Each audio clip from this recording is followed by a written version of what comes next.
एक गहरी अंधेरी रात थी। जंगल के बीचों बीच स्थित एक पुरानी हवेली में हर ओर सन्नाटा पसरा हुआ था।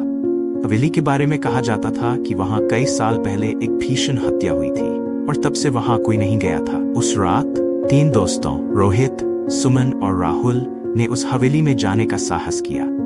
उन्होंने सुना था कि वहां एक खजाना छुपा हुआ है। जैसे ही वे हवेली के पास पहुंचे, उनकी दिल की धड़कनें तेज हो गई। हवेली के दरवाजे पर जंग लगा ताला लटका हुआ था। राहुल ने ताला तोड़ने की कोशिश की और ताला एक खड़खड़ आवाज के साथ टूट गया। अंदर घुसते ही उन्हें एक अजीब सी ठंडक महसूस हुई।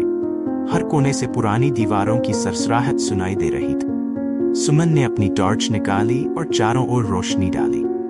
अचानक उन्हें एक कमरा दिखाई दिया जिसके दरवाजे पर खून के निशान थे।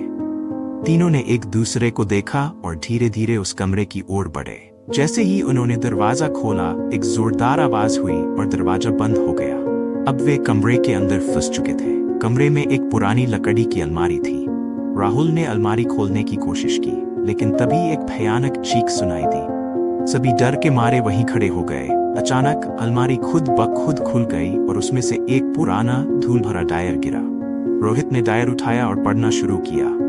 उसमें लिखा था, जो भी इस हवेली में खजाने की तलाश में आएगा, उसे अपनी जान से हाथ धोना पड़ेगा। अचानक कमरे की बत्तियां टिमटिमाने लगीं और दीवारों पर खून के निशान और गहरे होते गए। सुमन चीख पड़ी और तीनों ने कमरे से बाहर भागने की कोशिश की, लेकिन दरवाजा अब भी बंद था। क्या वे इस हवेली से बाहर निकल पाएंगे या ये पुरानी हवेली उनके लिए एक आखिरी मकबरा साबित होगी? इस रहस्य का खुलासा अगली बार।